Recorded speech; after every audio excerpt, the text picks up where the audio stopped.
Going all out when it's by that bread and butter.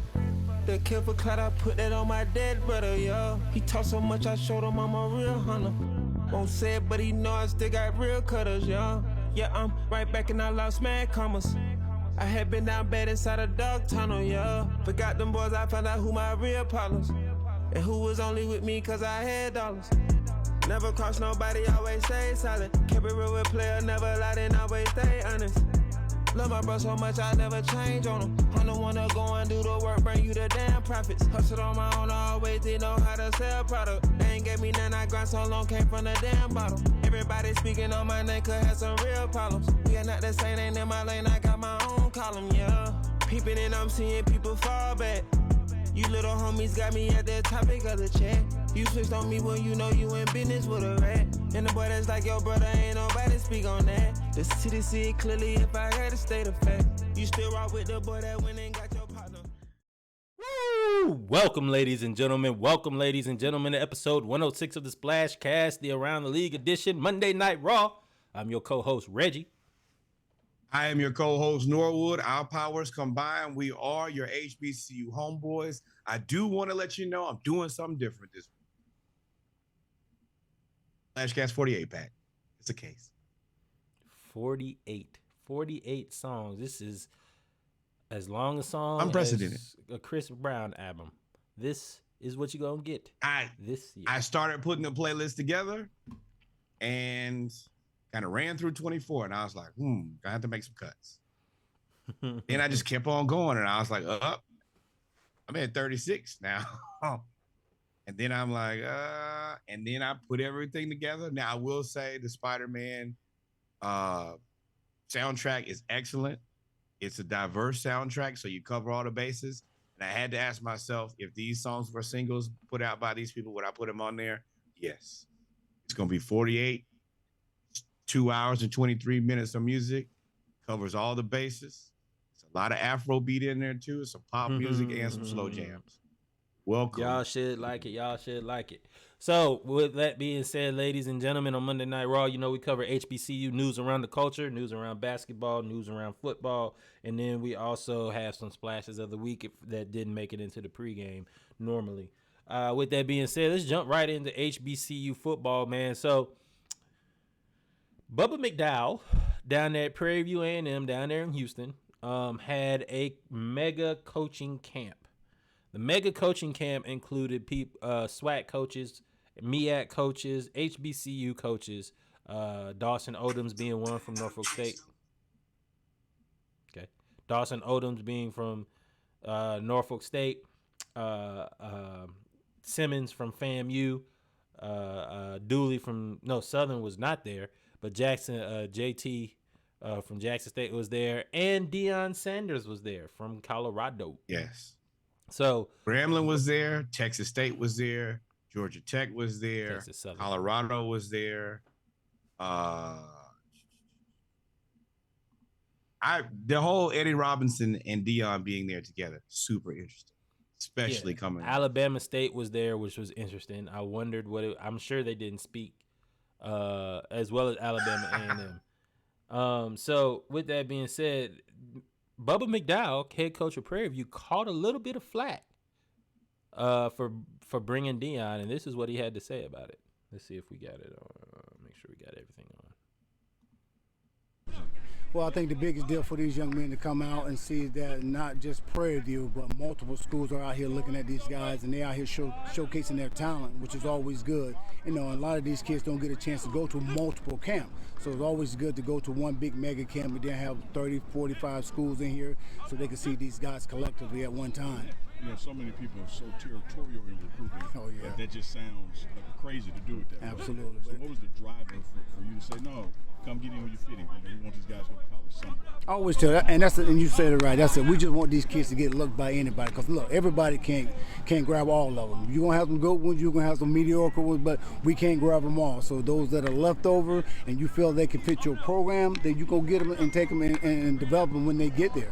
saw a moment where Coach Prime dropped down on the knees. Oh, So yeah. you talk to me about y'all's relationship. Oh yeah, we've been going against each other, knowing each other for. We both Florida boys. He at Florida State, I'm at Miami. We had some great battles over the years. So and it's always great, man, to see a Hall of Famer like him continues to support HBCUs and camps in general. Because again, when he's out here, he brings the kids out. Again, now these kids can be able to be seen by multiple colleges. So I used to be against satellite camps at the beginning. I was one of the greedy fans who was like, nah, they're going to come and try to take all the players. And it took, shout out to George, works for SEC Network, Hampton University alone, said, there's like 15,000 high school football recruits every year. Like 15,000. He was like, no matter what school you support, HBCU or Power 5 or both, they can't get all of the kids. They can't get all of the players. And if you can't get all the players, your greed is now doing a disservice because you're taking an opportunity away from other kids. When it was explained to me like that, like 4 years ago, that day I was like, oh, well, you need satellite camps. So shout out to Bubba McDowell. Shout out to Deion for showing up. Gotta say it. And number one, we're about education way more than we're about anything else. Giving these guys an opportunity to get an education wherever it may be via football is what matters to absolute most.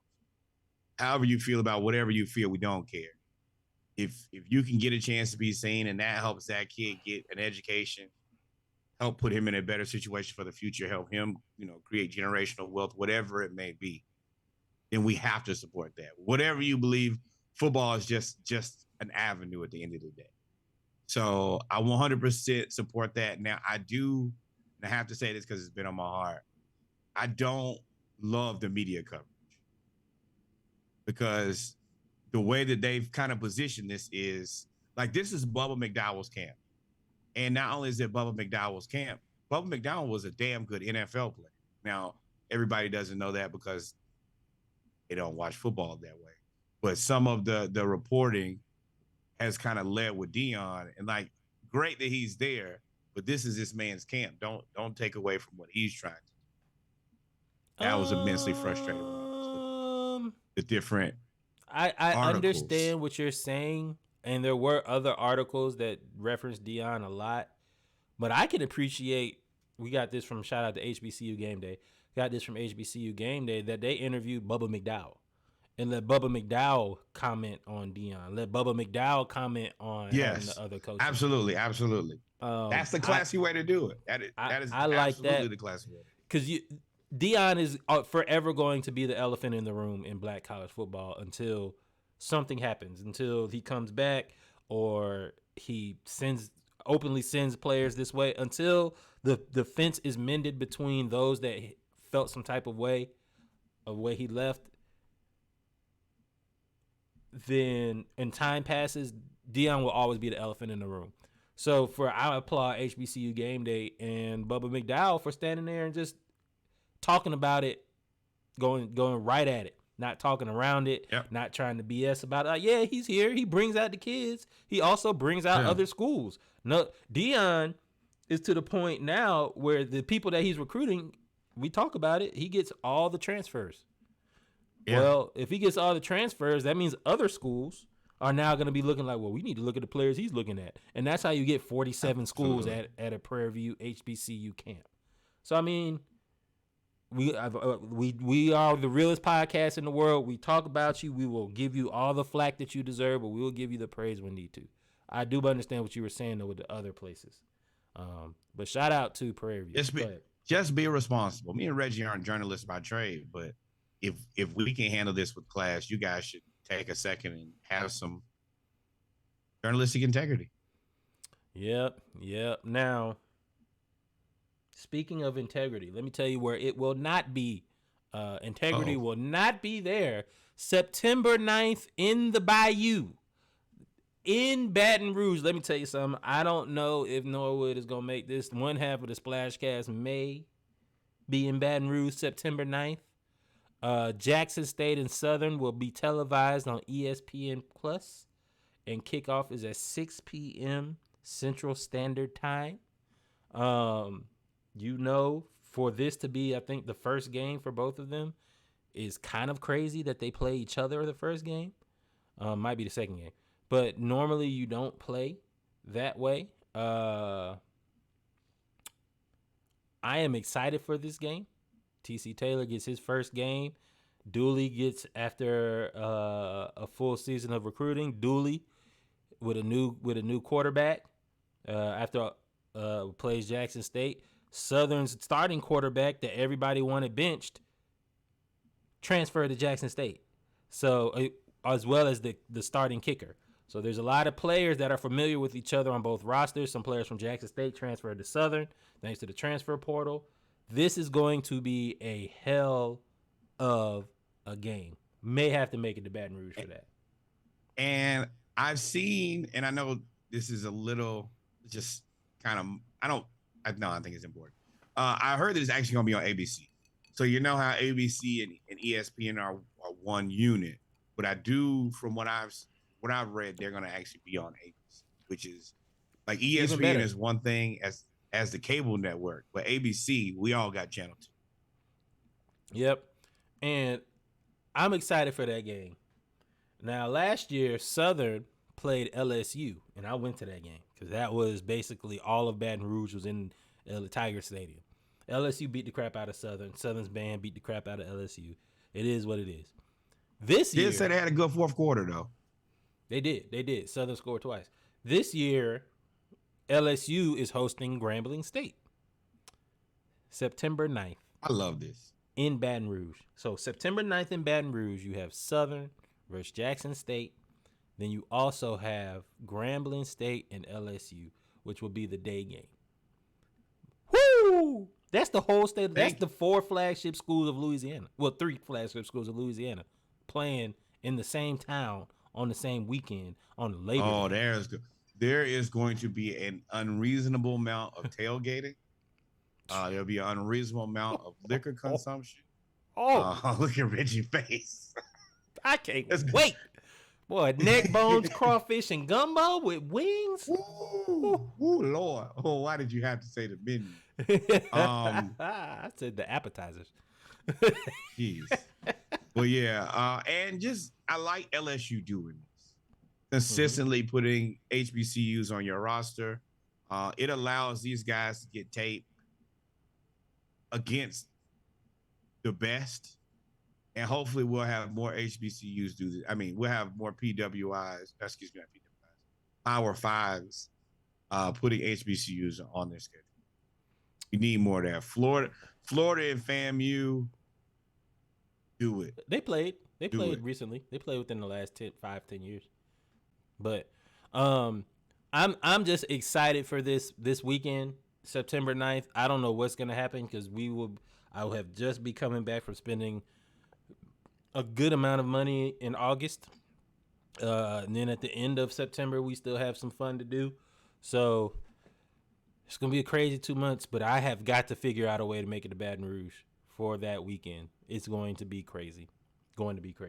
Speaking of Grambling, though, Hugh Jackson has been trying to keep up with what Dion started down there in Jackson State. Now, Hugh is fresh off the Rolls Royce with the Gucci belt. He's fresh off the no, that was Southern with the box Chevy. He's fresh off he had the satin robe, Gucci robe, trying to catch it. Now Hugh, who is saying, thanks to McLeod, we will know how to maximize training and improve performance by managing their workload so that they can track and minimize injuries. McLeod is a sports performance company. I'm just going to let this play. Y'all, I think I text Norwood. I said, what Hugh got on right here, dog? What is Hugh wearing? Y'all, for y'all that are watching, let me know what Hugh got on. Because here we go.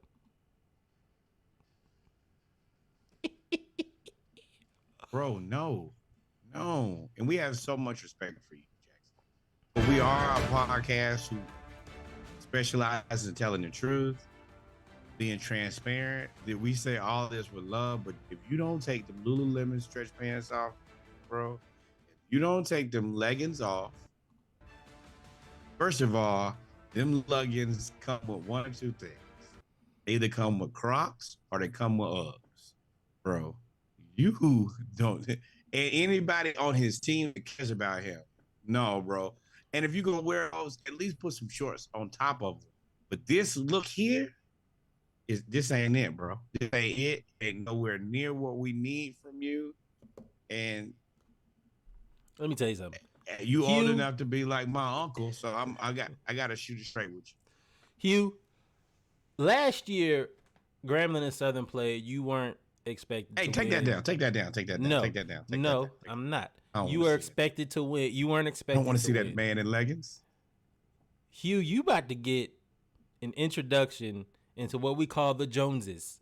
You about to get fried, dyed, and laid to the side when you make it to Baton Rouge to play LSU and when you play Southern in the Bayou Classic. I'm gonna let you know right now.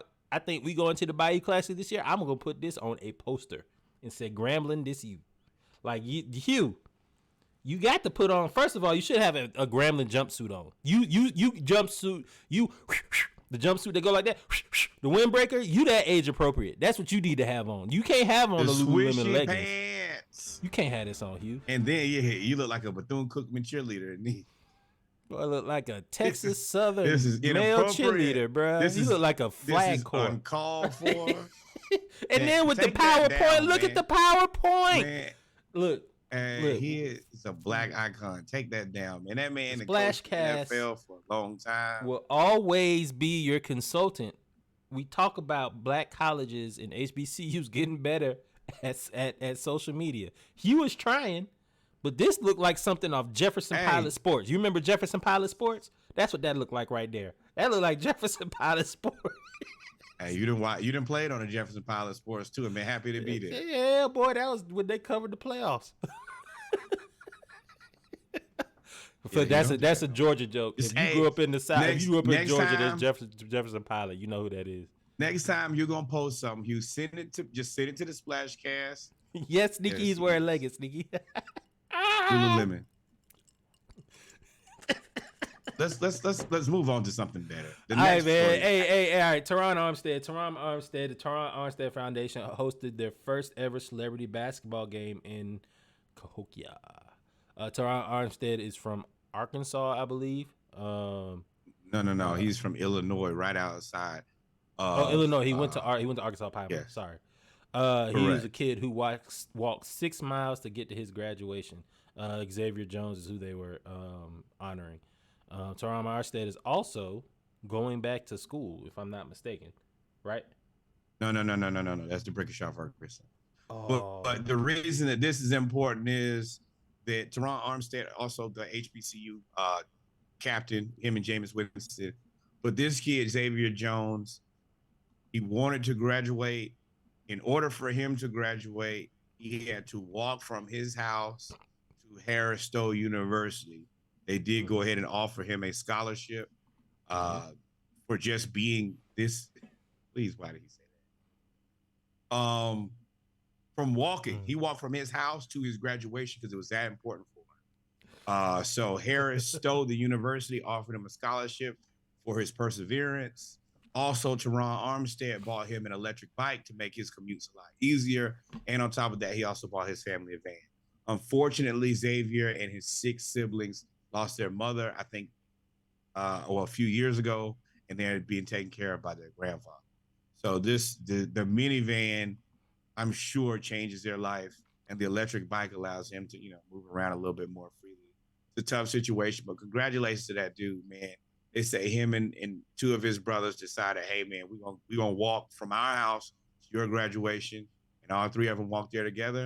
And when he got there, they celebrated him. He should be heralded and celebrated. I just told y'all, sports is all well and cool. This is just our vehicle, but education, that's what matters the most. And this kid, he deserves everything that he gets. First off, I was laughing at our comments come up about 5 seconds after we talk about it. So I was laughing at some of our viewers talking about the Lululemon leggings.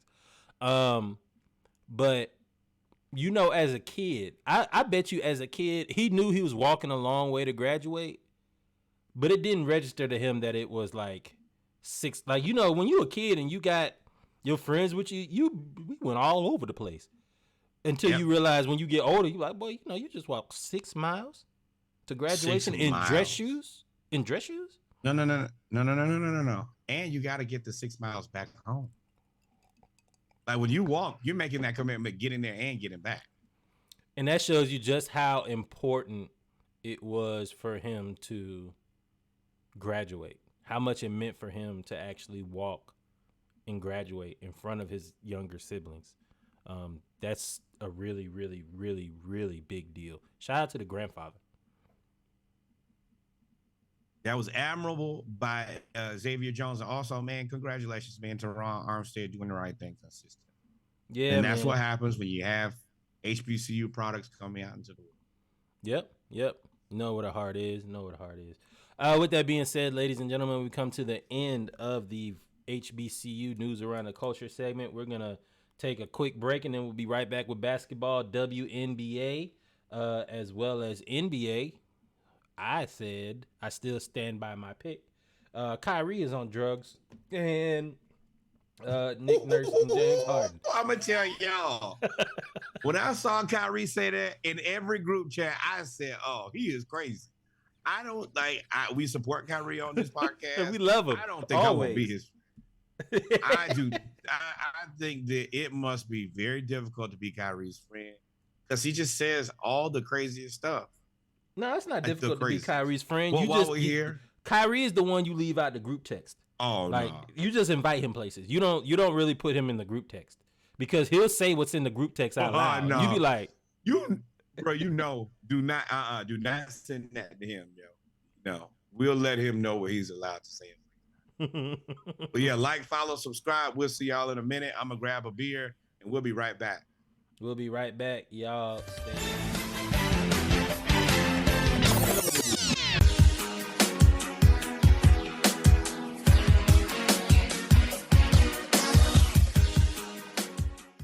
And we're back, ladies and gentlemen, with our basketball segment of episode 106 of the Splash Cast Around the League edition, Monday Night Raw. Shout out to everybody tuning in with us live on Facebook, Spotify. Nope, that's taped. Facebook, Instagram, as well as www.splashcast.com and YouTube.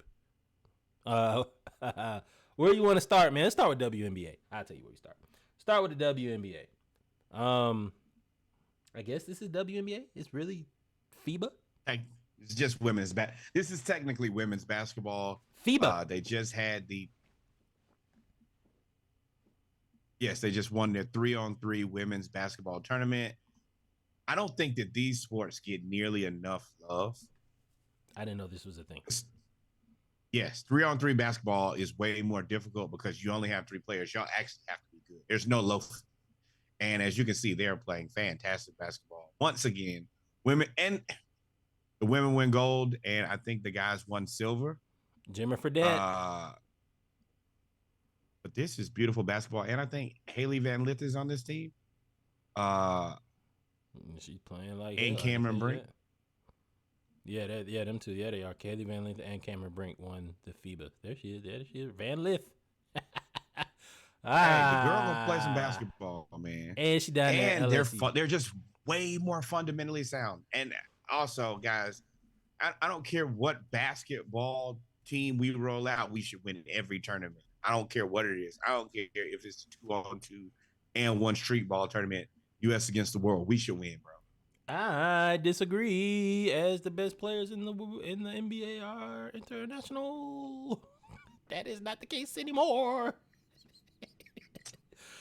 I disagree. But moving on, man. Hey, so let's listen to Joe Schwartz on how LSU recruited Flaujae. If y'all don't know who Flaujae is, she's the freshman phenom forward guard, also daughter of Camouflage. You have to be from the South to understand who that is. But let's listen to him real quick. Or him. We started recruiting Flaujae. Her biggest thing was I want to be a rapper and I want to be a basketball player. Basketball is what she does, but music is her therapy. That's what she always says. And a lot of schools in the recruiting process basically said, you got to pick. And I kept telling her mom, I said, all Coach Mulkey wants from Flaujae, 3-4 hours a day of basketball. She can be a student, she can rap, she can do whatever she wants. She can do both. I can't sell my soul, y'all. I just shoot a 3, put my Shout out to all of y'all that dropped the ball. Coach Koki was like, look. See what you did there? Basketball fun. Oh, man. Yeah, it was there. That's why I laughed. McConkey.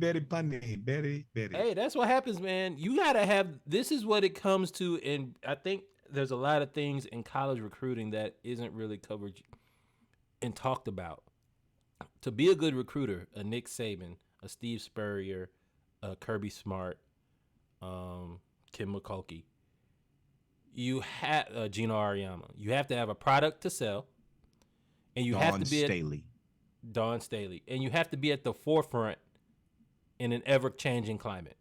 Dawn Staley created the first basically NIL academy, not like Clemson, where they actually help everybody manage their brands, where they had all of the anything from the phones being laid out on the side that they could snap all their brands after a win, etc. She established all of that. McCulkey, right here, is ahead of the game by saying, I'm not going to rain on your parade. You can do whatever you want. As long as you're a student and a basketball player, you can be a rapper, you can be a seamstress, songstress, you do whatever you want. And Flaujae was like, bet. And a songstress. Make some pants and sing a song. Hey, man. Multi-talented.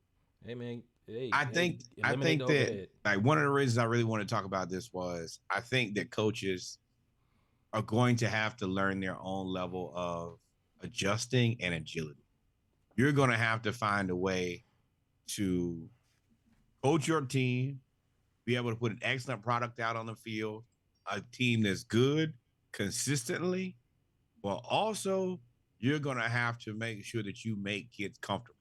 In the past, that was never a thing.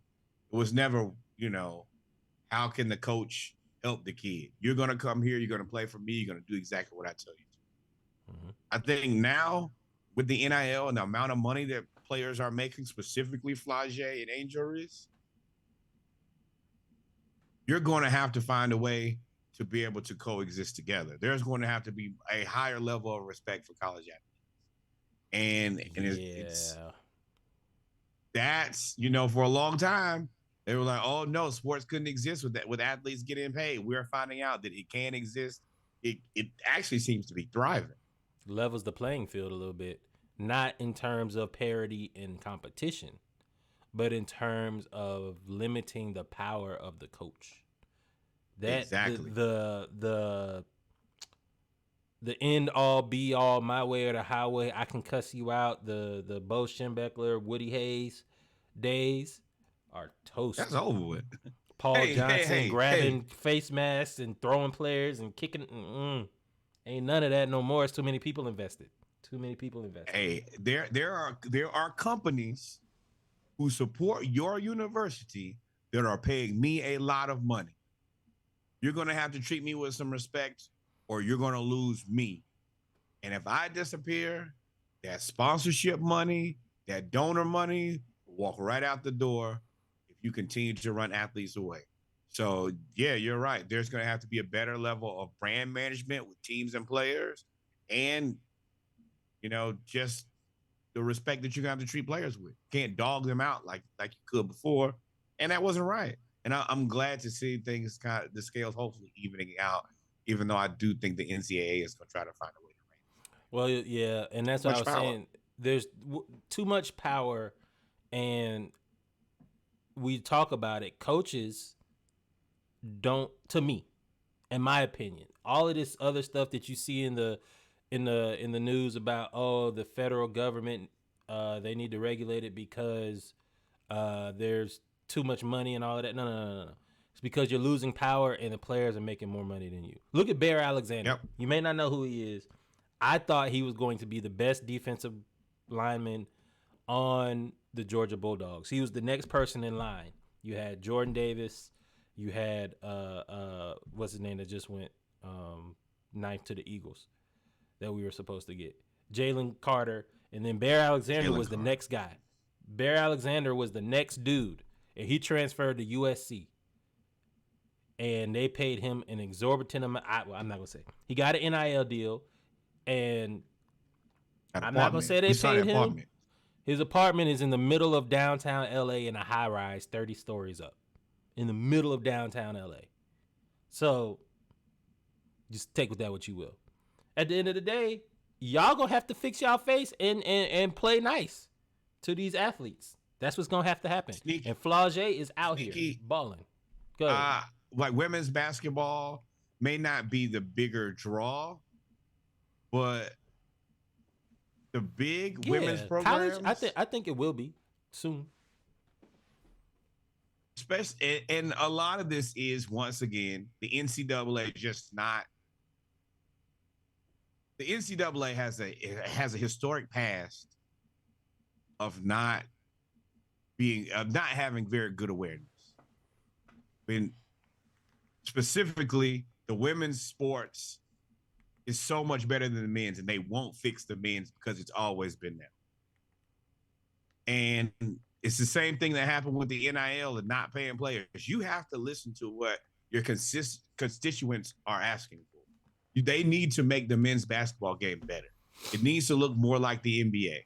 You don't have the high marquee players going to college anymore. The number 1 draft pick will be Victor Wembanyama. He didn't play a minute of college basketball. Scoot Henderson, he's probably going to be the 2nd pick. He did not play a minute of college basketball.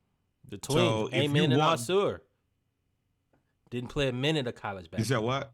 The twins, Amen and Asur. Oh, yeah, they didn't play a minute of college basketball. That's 4 of your top 5 picks, or 4 of your top 10 picks didn't go to college. Exactly. But the bail, I always shoot them bail, though, because the NCAA men's is the only basketball league that has to deal with the G League. Like the G League, the more the G League comes up, the less the NCAA men's basketball league will fall, and the more that women's basketball will take over college basketball because they don't have any competition. The G League ain't been around, but maybe about 10, 12 years tops. No, they built no. Well, they had the D League, then the G League. It was the D League. It was the D League first. Well, before that, it was the D League. It was the G League. Then it was the D League. Then it was the G League. Well, the D League was barely hanging on. Remember, they had to do a whole rebrand to change it from the developmental league because people didn't like the name of it. But they also changed the rules too. They changed the rules too. But you, as an organization, when your competition shows up, you have to change too. And their issue is they don't want to change. Well, that was the point. No, the point of the NIL. This is a good conversation, actually. The point of the NIL. Shout out to Flaujae. The point of the NIL. If you remember, when we talked about it, it wasn't football. Football wasn't losing any players. You have to still stay 3 years past your college graduation before you can enter the NFL. It wasn't football. They weren't losing anybody to Europe. It was basketball. The NIL was created because of the G League and because of players going over to Europe. When Brandon, he's retired now. He played for the Milwaukee Bucks. Brandon, he was gone. I know you're talking about with all the tattoos. I want to say Streeter, but it's not him. It was I think of it. When he went to Europe and played Brandon Jennings. That's Brandon Jennings. When Brandon Jennings went to Europe, another person that you don't really hear talk about, but it was a big deal. He went to China. Yeah, Emmanuel Mudiay. Emmanuel Mudiay went and played. That started it. When they went and started getting paid, that's when the NCAA should have been like, hey, we got to do something. But no, they had their head up their butt.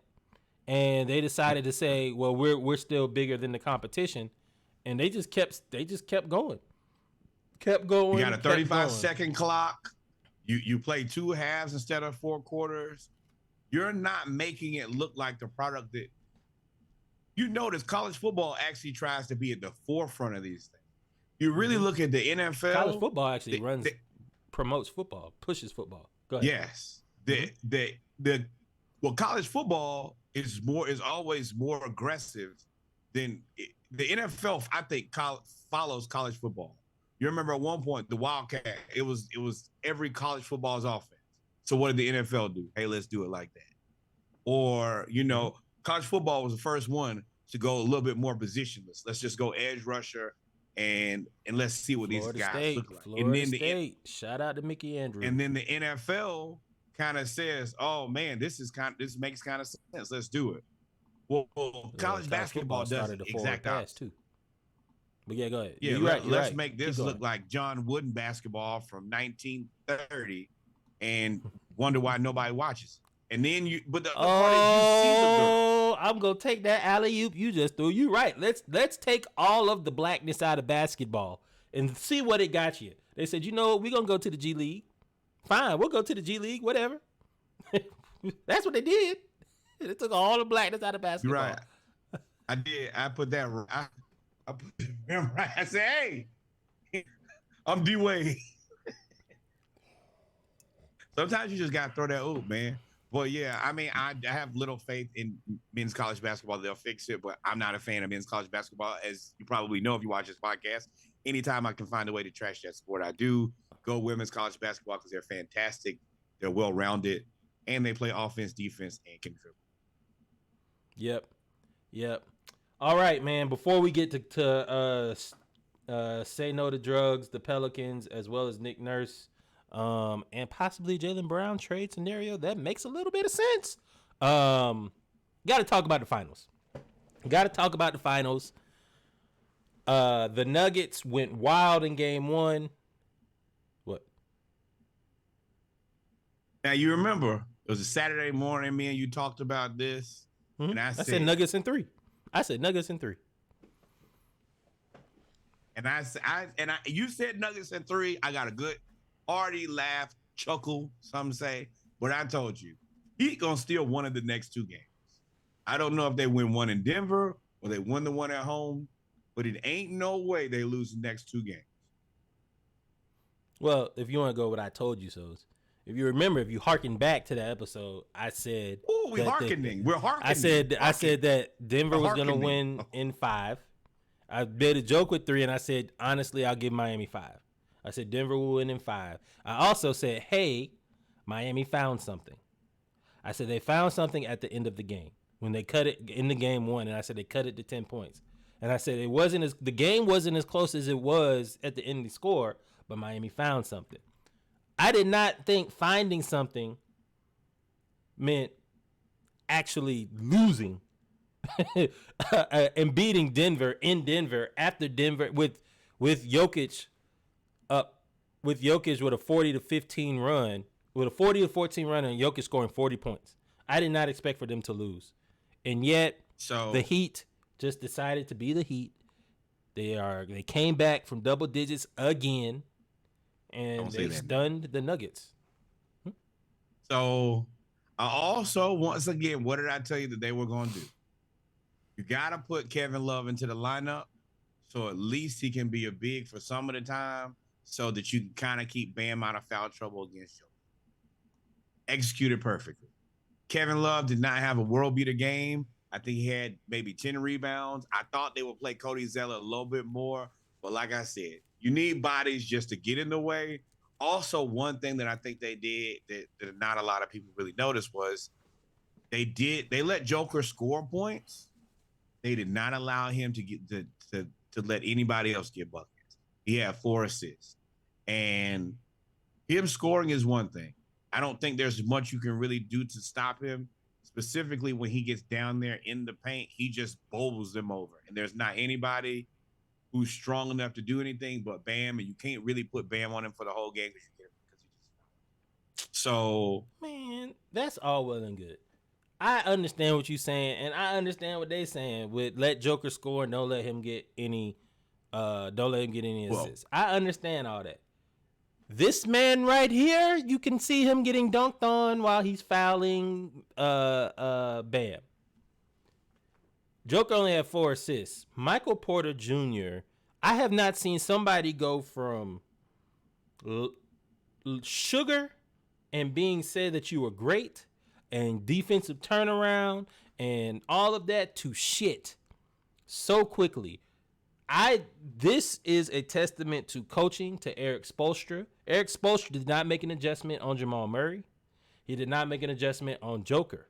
He made an adjustment on Porter Jr. By putting Kevin Love, and Kevin Love didn't play center. Kevin Love guarded Michael Porter Jr. And Michael Porter Jr., for some reason, did not go around Kevin Love. He tried the big man Kevin Love. Didn't work. He was shooting contested threes. Didn't work. And his defense was so bad that Max Strus started out 4 or 5 in 3-pointers, and it was all wide open. Spoelstra, by putting in Kevin Love to put on Michael Porter Jr., who was 2 of 11, allowed Jimmy Butler to basically guard Jamal Murray.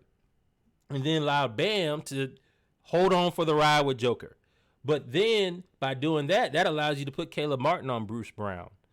Now, I will say Denver messed up by not going into the paint with Aaron Gordon. I don't know why they stopped giving him the ball. He was 5 of 6. They treated him like John Collins. But the thing about it was, this is kind of the knock on Michael Porter Jr. Yep. He has so He's much potential and promise. It looks like sometimes he baby Kevin Durant. And then sometimes it's like, oh. Well, and you heard Mike Malone call him out and basically say, players are up there not pouting because they're not getting their shots and are not playing defense. That was him. Gabe Vincent was was guarding. Who does they that went after sound him like? every time. Who? Pouting? And yes, and they're best friends. Oh, Trey. I think it's worse for Michael Porter Jr. because Michael Porter Jr. is 6'11". That's the issue. You can't be that Trey tall. is 6 feet. At some point, you got to shoot Trey some bail. Like, hey, at least he tried to get it the way. Hey, Michael Porter Jr. is 6'11". Too little. You the Hey, biggest yeah, person on the son. court besides Joker. You're tall enough to play center on this floor, bro. You got and that's the part that it's just unacceptable. You don't have an excuse other than you don't want to do it. It's always one thing if you're just not equipped to do it. And I will say Trey is not equipped to play great defense. With Michael Porter Jr., you just don't want to do it. And we pay you too much money, and the way the CBA is set up now. Talk about shouldn't have given him that contract. You cannot do that. I pay you a bunch of money, and I don't. You have to give us everything you got now, bro. That the was days of just. Oh, go ahead. Finish. Go ahead. The days of just kind of loafing. It's either you're gonna do that or we're gonna trade you to Detroit. Yeah, that's the answer. You can be rich in Detroit. Michael Porter Jr. They have isolated him and attacked him over and over again. That's all they did. His defense was. I don't know why he was trying to double team Kevin Love 5 feet away from the 3-point line and leave Gabe Vincent open. He did that like 3 times in a row. You look at a guy like Kyle Kuzma. Kyle Kuzma is a more consistent basketball player than Michael Porter Jr. Mm-hmm. They make about the same money. That's a trade you could do. That's not how it's supposed to be. Well, yeah, it's not. But that Michael Porter Jr. is the only supposed to be like the number 1 pick in that draft. He was the highest coveted guy. 16. He had the backing. But I also said that was my only. I don't know if I would have paid him. You have a bunch of those. I always try to give the player the benefit of the doubt. Michael Porter Jr., I was like, dog, he played 1 game in college. He played no games in the pros his rookie year. He basically sat out the second year. And in the third year, he played pretty well, and you gave him a max extension in the 4th year. I was like, I don't know if I would have gave him that contract. Because he's so 6'11". Because I know why he gave it to him. I just hate to see players that I think are really good basketball players end up being 2K warriors. So would you have only given him good that on contract? the game, bro? Would you have given him that contract? You have to. Why? If he turns into Kevin Durant. So you saying you would have gave him that contract? Yeah. So you've also said in the past that you wouldn't have given Zion that contract. No. Same Two situation. different things to me. How? Okay, so number one thing I do like about Michael Porter Jr. is very frank about this. He says, man, I had 2 major back surgeries very young. Every day for me is about staying up. What does Zion? That mean? What does that mean? That means he acknowledges I have to work on my health every day. Zion, they just let a report out that Zion and the athletic staff weren't getting along. He didn't want to do what they asked of him on a regular basis. My only knock about Zion is I don't think that he doesn't care enough about his health. That was a great. I've gotten past the fact, huh? No, I forgot. Michael Porter Jr. was so bad that they had to play rookie Grady Dick like 20 minutes last game. Yes. But but yeah, that's the thing. Like, I don't think that Zion, like, for me, it's a lot of motivation. I think that Michael Porter Jr. does genuinely like to, like, I consider him a hooper. He likes to play basketball. I think he'll do whatever it takes to play basketball. I don't know how much defense he'll play, but I know that he wants to play basketball consistently. I don't think that Zion is motivated enough to take care of himself. And it shows. I disagree with that. Michael Porter Jr. is just a year or two ahead of Zion. He sat out for his rookie year because he was hurt. He sat out his second year, most of his second year because he was hurt. It's not the injury as much as the behavior. The don't attitude. trust So Zion you're saying you would, shit. and I know what you're saying. You're saying because Michael Porter Jr. acknowledged what you said, acknowledged that he every day is about me being healthy, means that you would have gave him the contract. I think that's BS. You can acknowledge to me all day that yes, I have a hurt back and I need to make sure I stay healthy. But you ain't proven nothing to get the contract yet. The same way Zion hasn't proven anything to me that warrants him getting that contract. It's all about what could be. So if you're going to pay him on what could be based on attitude, then it's the same thing to me. I wouldn't have paid him that money and I wouldn't have paid Zion that money. It's just interesting that one person is acceptable and one person isn't. And they both have pretty much the same Zion can continue to go to Golden Corral. And as long as he stays that way, he's going to stay on the bench. And as long as he stays on the bench, he has proven everything I assume to be right about it. I have not missed yet on Zion Williamson. Look, they overeat. You said he wasn't going to play, and they overeat. That's fair. But you still gave him the contract, and they gave Michael Porter Jr. the contract off a limited sample space the same kind of way. But back to the finals. If you're the Heat, Tyler Hero is pretty much eligible to come back game 3. Do you bring him back? He says he doesn't want to come back and mess up the rhythm of the team. I think that's bullshit. I think there are multiple things at play here. I think there's a little bit of fear. I mean, he just broke his hand. Like, not that long. Wasn't it like the beginning of the playoffs? Game 1 against the Bucks. So, I mean, you hear all the time when athletes, when they hurt themselves, it takes a while of using whatever you broke before you get the confidence to want to play specifically at the level that you're used to playing, number one. Also, I mean, the rhythm part, it depends on what game you look at. You look at game 1, you needed to mess up the rhythm because y'all were a rhythmless nation. But game 2, I could understand how you're like, okay, well, it looks like we kind of had things going. But you also have to understand Eric Spoelstra is one of the best coaches, if not the best coach in the NBA right now. That's his job. And I don't think that there's a person on the planet right now who thinks that he hasn't nailed his job. So whatever he tells you to do, you got to have faith in. That guy he's coaching his ass off. Yeah, so 2 things. I see what Hero's saying. I think Hero was going to come back game 3 if they lost. I think Hero, by them winning, it gets them to game 4. But he's coming back. Now, because if they win, he may get game 5 if they lose, right? If Denver wins game 3, he comes, well, actually, they'll never get to game 5. He's coming back game 4 because they have the potential to go down 3-1. If they win, he's coming back game 4 because they have the potential to go up 3-1 and seize control of the series and get a championship. Well, so you bring him back. Now, I would assume he's still going to be a minutes restriction. He broke his hand not that long ago. So you don't assume that he's going to be back in full capacity. You just need him to be another person. Yeah, he's just They already have coaches' decisions, DNPs anyway. So you suit up, get on the bench. If things go well, you get another day of rest. If things don't go well, we need to change your pace. I know one way to shoot this, shoot some adrenaline into this team is take a guy who we've been waiting to get back, put him on the floor and see what he does.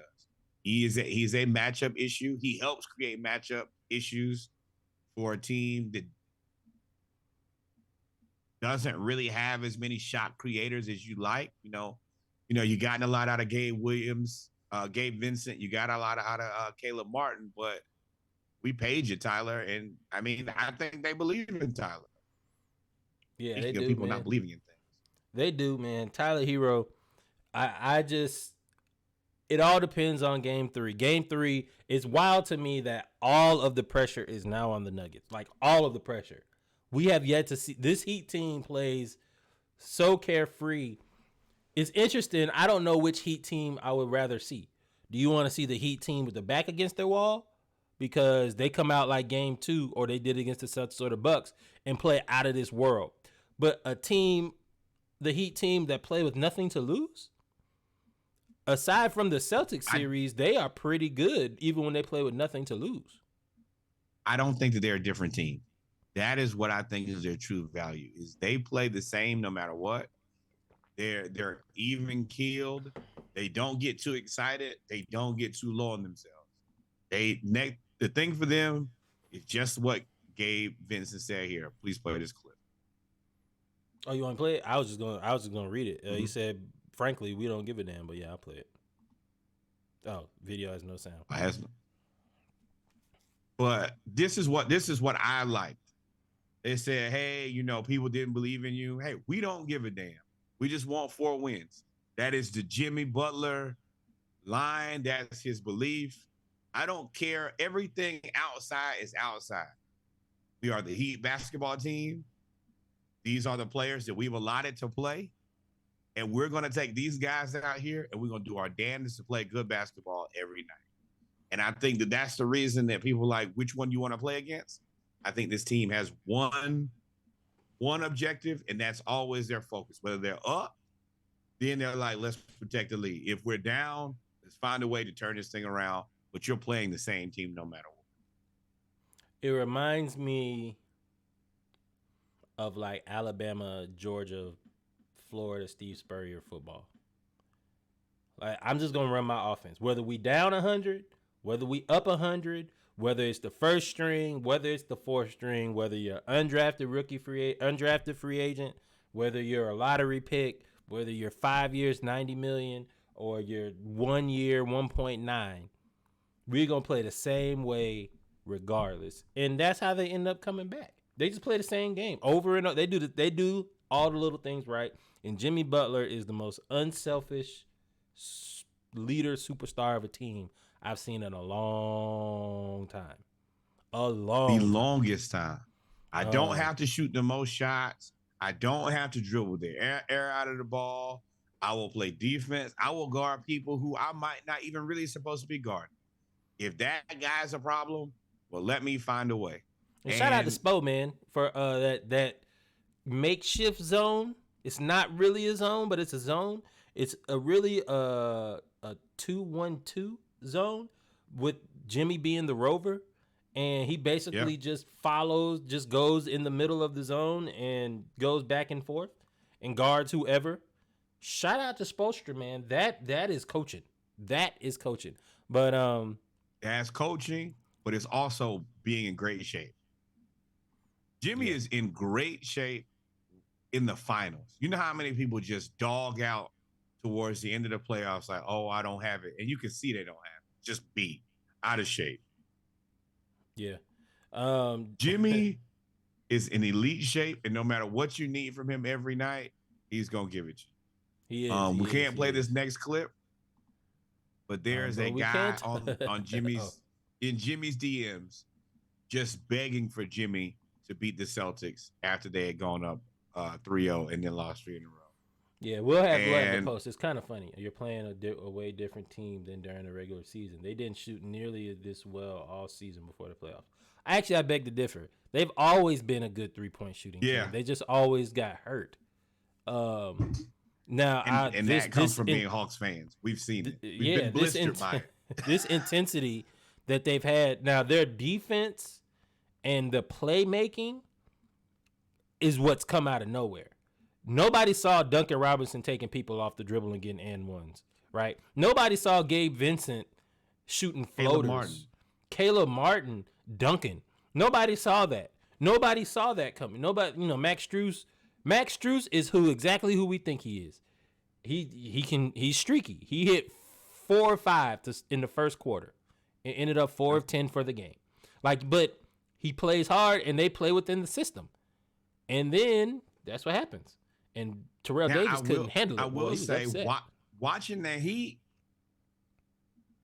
they're going to live and die on whether or not they can make open shots. I haven't seen a lot of teams shoot more open shots than the Miami Heat. I feel like somehow they're just like, somebody's always open. Michael Porter Jr., that's you. That's you. You are the Trae Young. We talk about Trae when Gabe Vincent shoot all of them. This is how I was looking at Michael Porter Jr. right here. This is how I was looking at Michael Porter Jr. when I saw Gabe Vincent shoot another wide open 3. I was like, bro, come on, man. But go ahead.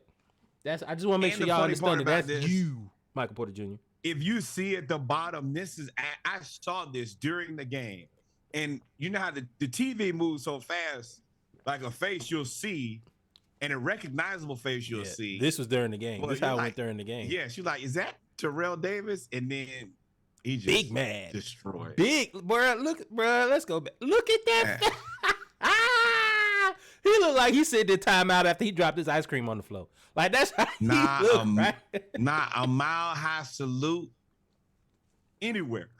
I'm gonna make it racy because he looked like he heard a word that he can't around. Looked like he heard something he can't retaliate to. You know that face you make when you around a whole lot of other people, and they say something that you can't say. You be like, "Oh, you know, if we was at home, I'd knock you out, big dog. I'd knock you out." He was a walk on. Yeah, that's crazy. Yeah, but he was upset, man, and everybody was upset in that game, dog. Everybody was upset. Shout out to. Analytics says you guys have a 3% chance to beat the Celtics. What say you? Say who? What do you have to say about that? 3% chance ESPN's giving you guys. ESPN Analytics.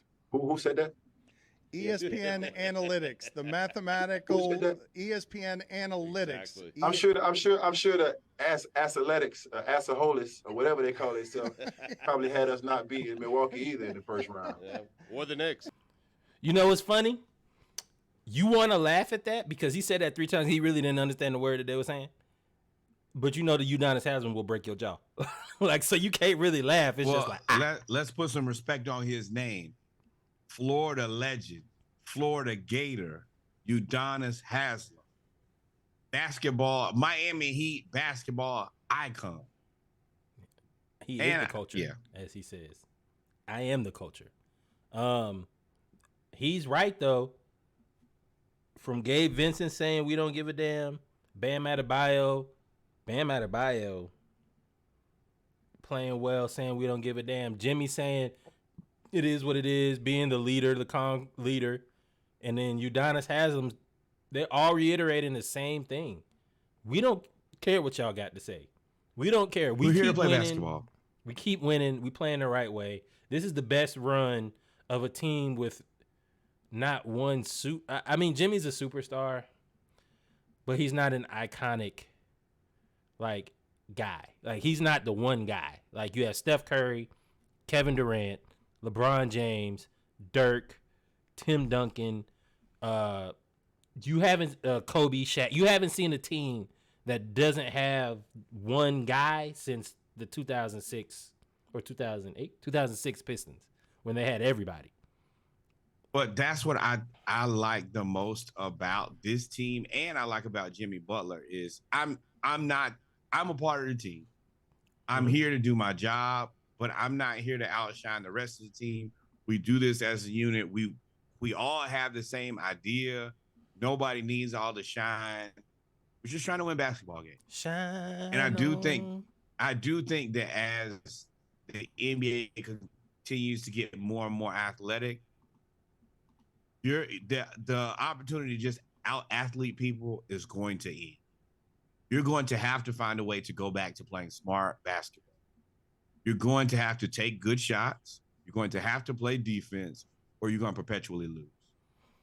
I think Jimmy, Kevin Durant for a while, Devin Booker, bringing back the mid-range. Like Jimmy, DeMar DeRozan for sure. That's his signature. But Jimmy plays, I think he led the league with shots at the basket for a guard and was like top 3 behind like Giannis. And for him to play on the baseline, and of course, playoff Jimmy is a real thing. We see it as a superstar without a flashy trait. You're right, Sneaky. Playoff Jimmy's a real thing because he showed enough can't shoot them threes. But when it get down to winning time, as my dad says, winning time, he hits those threes. They play well. And you're right. You're going to have to play smart basketball going forward. You know who I would like for them to study Jimmy's game? Giannis. If Giannis can hit the shots, not the difficult fadeaway threes. Also, I still hate the way Jimmy draws fouls. There was a bunch of calls in that game too, and I was like, there's no way that's a foul. But he got it because he's Jimmy. If Giannis took the shots on the baseline that Jimmy takes, and plays the way Jimmy does, Giannis would be unstoppable. That is a person who Giannis could attempt to emulate. I know that sounds crazy to ask Giannis to try to emulate Jimmy Butler, who we would consider probably like a star, not a superstar. Giannis, a generational talent. But Jimmy's ability to influence the game and not have to out-athletic everybody or really he's not going to out-dribble you. He's not Kyrie with the handle. He's not going to out-shoot you. He's not Steph or Clay with the shot. He just works really hard. He motivates his team. Real Paul Pierce. But even Paul Pierce. Paul Pierce was a bucket, though. Yes, Jimmy is. They both get to their spots. That's what Paul Pierce did. Yes. Paul Pierce had elbow, free throw line. And that was Paul Pierce. And Jimmy is baseline, front of the rim. That's Jimmy's spots. And they get to the spots every time. And yeah, Kyle. You know what's funny about what you said about getting to your spot? You know, the whole Kwame Brown thing, that is the thing that he did knock LeBron for. He said, no matter what, sometimes you just have to get to your spot and make the shot. And to a certain degree, you're right. Jimmy Butler is just going to find a way to get. He shoots a lot of really weird, like 3 or 4 foot, like a push, like mediocre jump shot type of thing. And you're just like, how does he always get in this spot and just create a little bit of space? And because he flops too. I'm not gonna lie to you. He flops. There's a foul. They called a foul on Aaron Gordon where he didn't touch him, but when he shoots, he does that and falls every single time. So now you can't contest it because he's gonna fall. So Jimmy is the epitome of a savvy veteran, right? He's figured out what gets fouls. He's figured out now the adjustment that he did make from game 1 to game 2 is he stopped game 6 to game 7 of the Boston series and game 1 to game 2 of the finals is he stopped pump faking. When he gets to the rim, he just goes up and elevates and scores. When he was pump faking, he got blocked 15 times against the Celtics when he was pump faking. So that's one of the adjustments that he's made. But that's coming from watching tape. You can't continue to do the same thing. So if they know I'm a pump fake, then what do I have to do? I got to go straight to the bucket. If they expect me to go to the bucket every time, what do I need to start doing? Hit them with a little up and under. Hit them with the pump fake. Just that variation. So many players now get their shot blocked. Go do the same thing. Get their shot blocked. Do the same thing. And that's where smart basketball has to come into it. Are you paying attention to what's going on? Or are you just going to round peg, square hole this to that? Yeah. So, hey, man, I'm still standing by my Nuggets pick. Nuggets in 3? I don't know if they're gonna win in 5. They may go 6, may go 7. What happens if they're about to go to Miami? And one thing I'm gonna say, those Miami fans are gonna be loud. They're gonna be super loud because they know if they steal this game, Denver, Mike Malone, you have to figure out how to unlock Michael Porter Jr. And I don't think that the answer is to force feed Aaron him. Gordon. Aaron Gordon played well. I think they just stopped giving him the ball. But I think you have to unlock Michael Porter Jr. in order to allow Aaron Gordon, because Michael Porter Jr. by shooting threes takes somebody out the paint. It takes when you're running the zone, you can't collapse and double team and slap the ball out of their hand because you have to stick to the 3-point shooter. If you stick to the 3-point shooter, Kentavious Caldwell-Pope, 1 of 6. When you think about it, they played a terrible game in the second half. When you stick to the shooter, now Joker just goes in there, and we saw what he did to Bam. I mean, at the end of the day, Joker scored 41 points. He demolished Bam. He demolished Zeller. They didn't even put Kevin Love on there. Kevin Love said, we ran out of oil for these knees, big dog. I can't even do it. But Joker was playing well. I bet you he plays another 28 minutes again. Yeah. And if I'm Mike Malone, you have to take advantage of Kevin Love and Max Strus. Those are the two people you take advantage of. You got to play faster. That's part number one. Y'all have more players. Y'all got to play on his chest. Yeah, you do have to get out. You have to get out and run, but you got to hit your shots, man. And you got to play better run defense. Jimmy down as much as you can. You got to run Bam down as much as you can. You need Kevin Love to be chasing the whole game, so you're gonna have to play faster. Yep. And Joker 4 assists is not. That's not enough. Oh, that was my point I was making up. He would have had like 10 or 11 if Kentavious Caldwell-Pope and Michael Porter Jr. actually hit half of their shots. All them shots they missed were passes from him. And I was like, oh, okay. That's cool. But every time Joker scores over 40 points, they lose. They've done it so in the playoffs, 3 times, and they've lost 3 times. So you gotta hit your shots in order to space the floor. With that being said, man, we come to the end of the basketball segment. We are going to take a quick break, and then we're going to jump right into football. Got a few things in football we're going to talk about. SEC scheduling, the Falcons, as well as gambling becoming a problem in the NFL. And I'm going to tie that. Not the gambling, it's the getting caught. Well, I mean, it wasn't sure getting caught. There's more ways to get caught now, and they're all utilizing all of them. So y'all go take a break, bathroom break, get your little beverage. We'll be right back. Y'all stay tuned. Listen to the Splashcast 48 pack.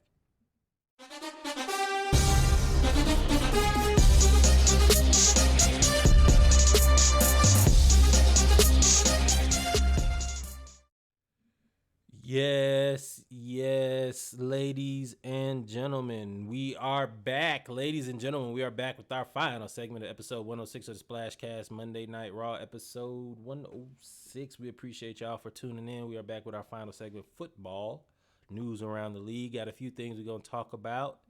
But before we get to NFL, let's talk about some college football. The SEC has announced...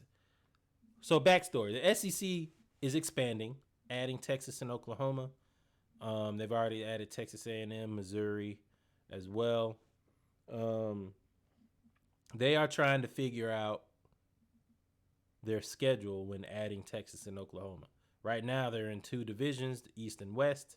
If you add Texas and Oklahoma, it becomes unbalanced, and you have to then, if it's done by geography, you have to move somebody, at least 2 teams over to the East. The natural progression or the natural look would be the Alabama teams, because that's really the dividing line, which means you put Alabama, Auburn, Georgia, Florida, Tennessee all in one bracket. And it'd be LSU, Texas A&M, Texas, Oklahoma, Arkansas, Missouri. No, I'm sorry, Missouri's in the East, in another bracket. They couldn't decide on that in the offseason, so the SEC announced that they, in the 2024 season, will have 8 games no divisions, top 2 teams to play in the SEC Conference Championship game, similar to the Big 12. Yeah, I mean, I thought that they were going to go for the four team pods. But that is a lot of moving parts to try to figure out. I think that this will be evolving. I also think that the SEC has got one foot out of the door of college football as we know it. I think that they want to get to a point where it's just... It is good to note that this is just for the 2024 season. They basically kicked the can down the road, and they plan on reconvening and discussing this again in 2023 and 2024 after the 2023 season in hopes of getting a permanent solution. So I don't know about SEC being one foot out the door because of the NCAA. I don't know what that does academically. I don't know what that does. Think they care about the academics? They don't care about DJ academics, school academics. We're here to play football. So. An accredited, but to be an accredited university, for your, I don't know what this does. I don't know what this does for accreditation. I don't know what all of this does. So, we'll see. I mean, if that happens, plus the G League turning up, NCAA sports is in a bit of a pickle. You might look at the NAIA. The back in the day, remember the NAIA? Well, you don't remember, but back in the day, NAIA was the biggest conference, and then the NCAA turned up and made the NAIA kind of irrelevant for a while. This same thing might happen to them with the SEC. You never know. But it's interesting. Now, Falcons.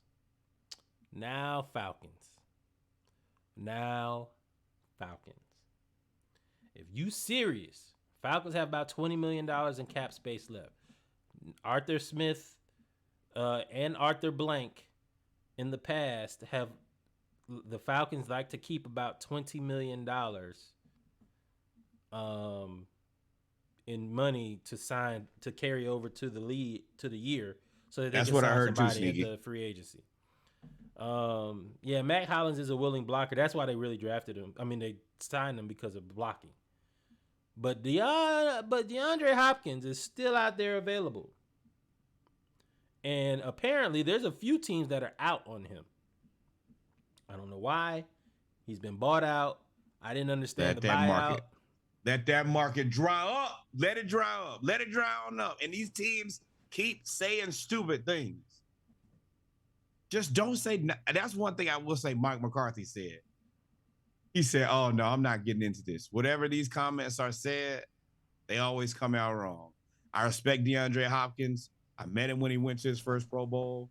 He's a great football player. That's it. Don't act. You like Robert Saleh. Oh, well, we don't need him. The hell? You always need that guy. And, where I could see him going, of course, is where every receiver goes to rejuvenate their careers. He's going to go to Patrick Mahomes and Kansas City for a 1-year, $12 million deal. And he's going to win a ring and do whatever he's got to do. Because it's going to happen. Oh, but then the money is up. Let me tell y'all something. He would flourish. He's automatically the number one in Atlanta, which is fine because we're playing positionless football. You then put Cordero and let Mac Hollins, and Mac Hollins just wouldn't play. Put Drake at the 2. Now the Falcons look kind of scary.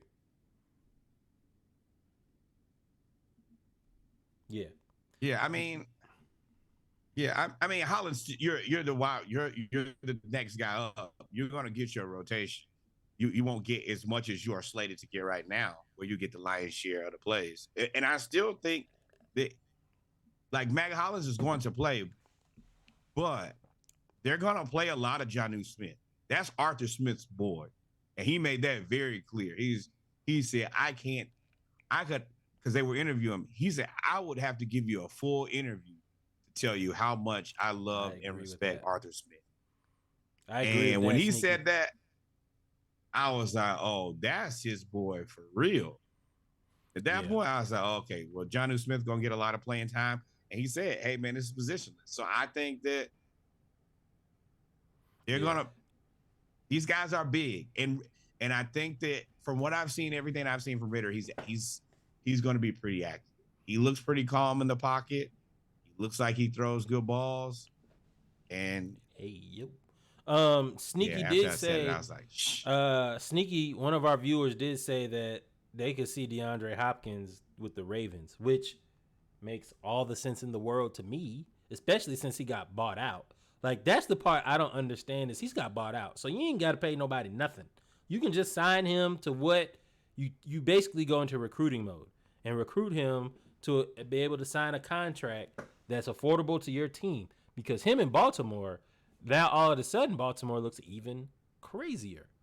I mean, oh no, then I will back off of everything that they said. You know how I feel about the Odell. I don't think the Odell should be your wide receiver one. I don't think that's fair to Lamar. We haven't seen Odell play good football in a long time. But if you have Hopkins as your one, Odell is your two, Zay Flowers is your three, all bets are off. And I think that, who's that running back? Oh man, whoever you want to put back there. Hey, Zeke, you better get over there and take you a little discount. Do what you can for them boys. But man. I think that Hopkins really propels any team that he plays for. He's going to propel them into another gear because the teams that he's going to go to are a piece away. If you can go to the Chiefs and then Kadarius Toney isn't your number one wide receiver anymore, then you got a problem. You go to the Falcons, you replace Mac Hollins, and then, the offense is, at that point, Ritter got to come out swinging or they're going to go to Taylor Heineke super fast. Yeah, we'll see. We'll see, man. We'll see I'm interested to see where DeAndre, I called him Nook, where he ends up. This is my candidate for Falcons. I don't even know what to call it because he's been the most consistent defensive player we had, but he keeps getting double teamed. I think Grady Jarrett, with the additions we made on defense, especially in the defensive line, can no longer be double teamed. And now he is going to, I look for him to be back to Pro Bowl, first ballot Pro Bowl, because, you got your second ballot, third ballot Pro Bowlers. First ballot Pro Bowl, disruptor, because every time he's single covered or single blocked with one person, he gets in the backfield every time. Not once. Calais Campbell, David Onyemata, Grady Jarrett.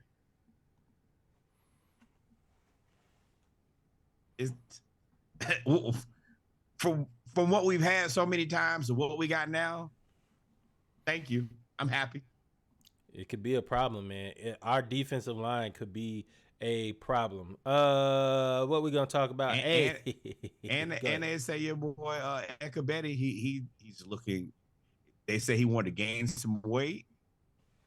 He did that, and they say that the game is slowing down for him now. The linebacker crew is scary. I don't know that is, I think, our weakest position group.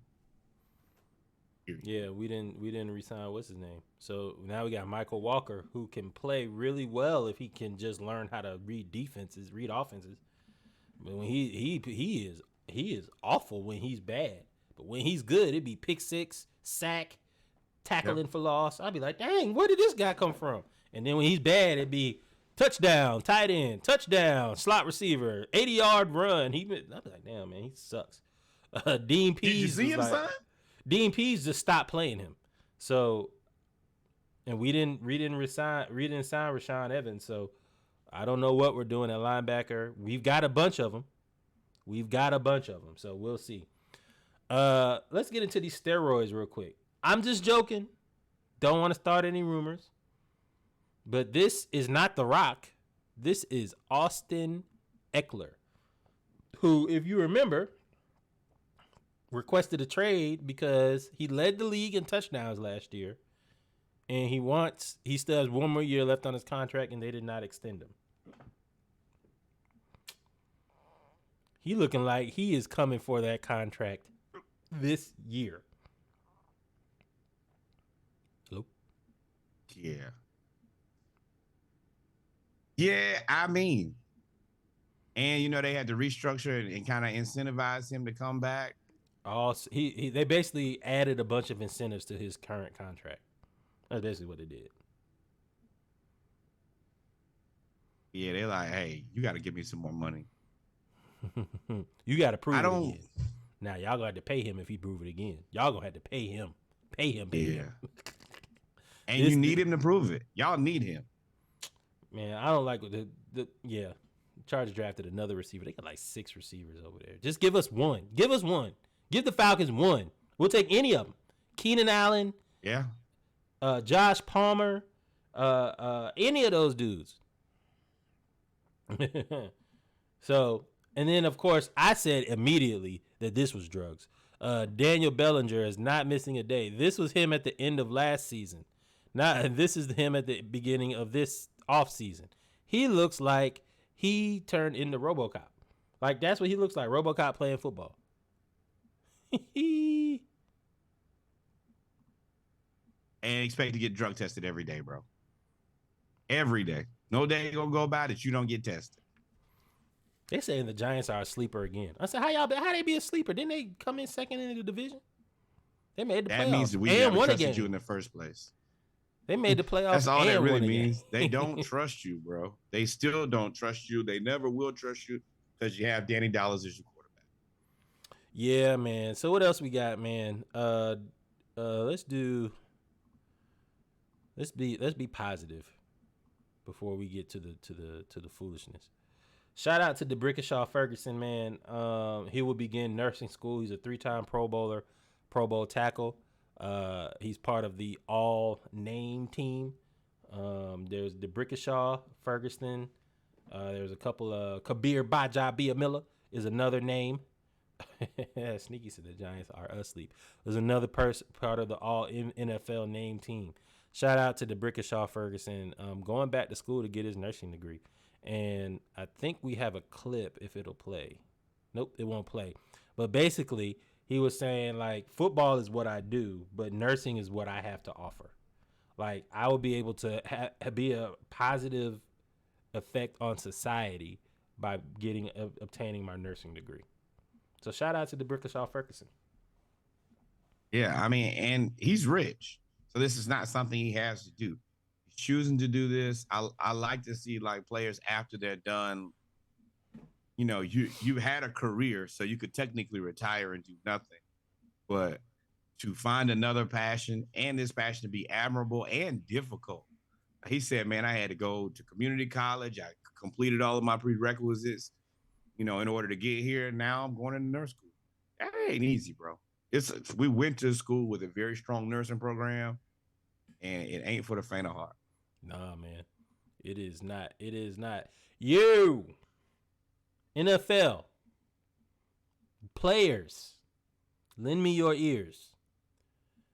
I don't know how y'all keep getting caught gambling. The NFL is probing the Colts' Isaiah Rodgers for possible betting via betting violations.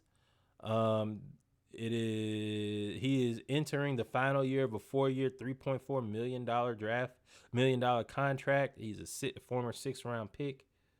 I say all of that to say you don't have the luxury of messing up like this. Isaiah Rodgers, I think you're a good football player, but you're not Calvin Ridley. Calvin Ridley messed up like this, got traded, got a new contract, and still is going to play. It's probably going to start after sitting out a year. Football players, y'all can't be doing stupid stuff, man. If you're going to bet, don't bet up under your email. Don't put your email as isaiah.rodgers@gmail.com to sign up for a betting website. Don't do things like we've said this since Mike Vick and before. Put something in somebody else's name. First of all, don't do nothing stupid. You shouldn't do it anyway. You have too much to lose. But if you're going to do it, put something in somebody else's name. Why y'all keep putting it up under y'all name? Bro, you play football. You don't have to bet on football. You don't have to. You just don't have to. What bet is worth your check? It ain't no. You're not betting that much. You're not a professional gambler. You're a professional football player. So play. I don't know. Yeah, this is gonna sound so bad, but it's the truth. I don't know why y'all be thinking y'all special. We done seen people get caught betting on sports players for the past however long sports has been around. We have every decade, every half decade, almost every year, we see somebody get caught on betting sports. We taught Pete Rose is the most noticeable, most one that we remember. But there's an University of Alabama, there's football, basketball, all of that. Everybody gets caught. Why y'all think y'all special that you could break the law, you can break the rules, and only you not gonna get caught? You know the odds of that. You can make you have better odds of making the NFL than you do of not getting caught betting. They say 7 NFL players, at least 1 assistant, and an undisclosed amount of team employees have all been found to have violated the league's gambling policy in the past 5 years. Quintez Cephas, C.J. Moore, Shaka Toney, Calvin Ridley, Josh Shaw, Stanley Berryhill, Jameson Williams, Miles Austin. Well, then I have another. Okay. With all of that I just said, the NFL is not absolved of this either. The rollout, y'all were so quick to jump in bed with the casinos. It sounds like to me, because Jamal Williams is an upstanding dude from what we know. It sounds like to me that the rollout and the rules didn't really meet everybody. Like you didn't explain. You may not have explained to them the consequences and just what they can and can't do. And you want to know the other part about this? It's all bullshit. What is? Fantasy football is gambling. And they can get a pot over $250 for fantasy football.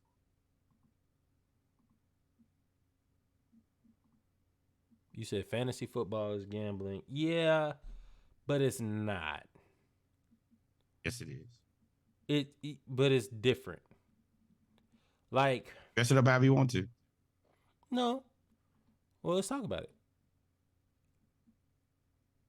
When you're betting on a game, like Calvin really bet on the game that he was playing in, right? Now that's a no. He didn't bet in games he played in. He bet in games that he bet on his team participated in. He bet on his team. He bet on the Falcons versus Jacksonville and won. And bet the Falcons to win. Right. Yeah, more faith than half our faith.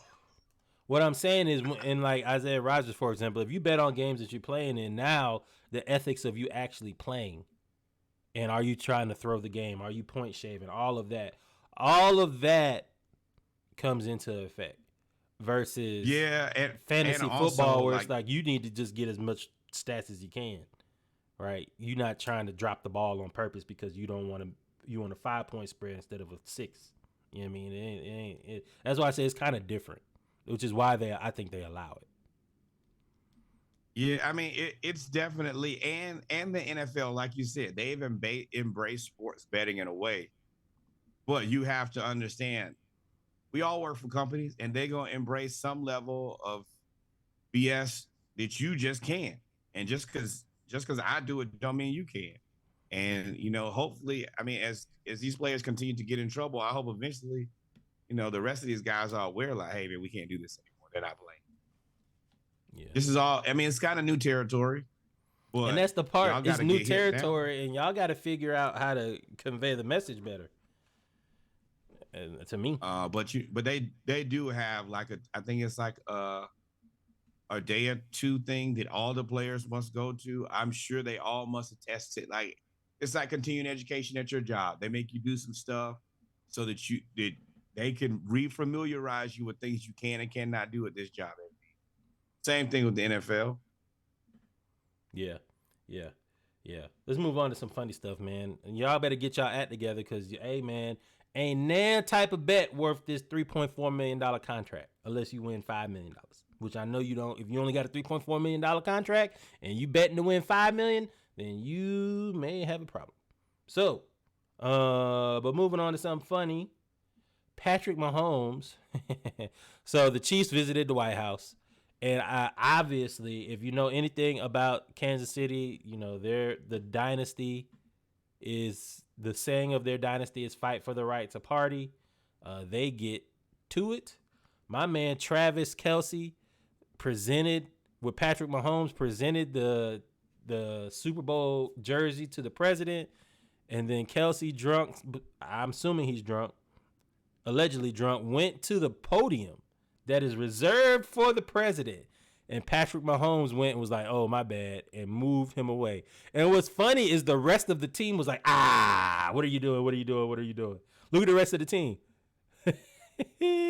Let that man flourish. We all have that friend, or we are that friend. That's I'm about to say, that is you. Or I have another friend who we were in college, and there was an open mic, and he decided to get on the open mic in the middle of the student center and say MF for as loud as he could for no apparent reason. And while it was hilarious, it was the wrong thing to do. Y'all are some delinquents. I don't have a story. I don't have a story of me going up in the middle of the student center and cursing. Oh, Reggie, now I've known you well enough to be around some delinquency. No, you don't. I have done nothing wrong. I've only fell asleep on the sidewalk. That's the only thing you really have on me. How'd you know I was thinking about that one? That ain't delinquency. I need out.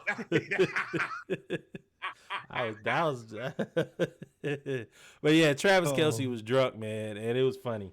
The Kelce brothers have really, and the mom, shout out to the mom, providing for their babies, even though they're millionaires. They have all taken off with this podcast, with them really transitioning to their life after football. And now we finish this off with a laugh because we get to talk about Will Levis, who says that he has a cannon bro, and then we get to talk about Norwood's guy Baker Mayfield. So similar, they're in the same spot. Will Levis is not looking good during camp for the Tennessee Titans. We knew he wasn't looking good during camp when they asked Mike Vrabel, "How do you feel?" And he looked like John Lynch talking about Trey Lance. He hit him with the Will Levis. That boy hit him with the double whammy. Quick scope Davis. Bow, bow, bow, bow, bow, bow, bow. That's how Vrabel and John Lynch look. How you feel about Trey Lance and Will Levis? Ooh, Brock Purdy looks good. Tannehill ain't trying to give up the job. That means you suck. The amount of reporting that they have done on Brock Purdy, who is injured. Ooh, look at this. Injured. Look at this. Watch the turnaround. Hurt. Missed the whole net. Missed the whole net. The big ass net too, man. Like, I haven't been anybody's quarterback since 9th grade. I could have hit that net.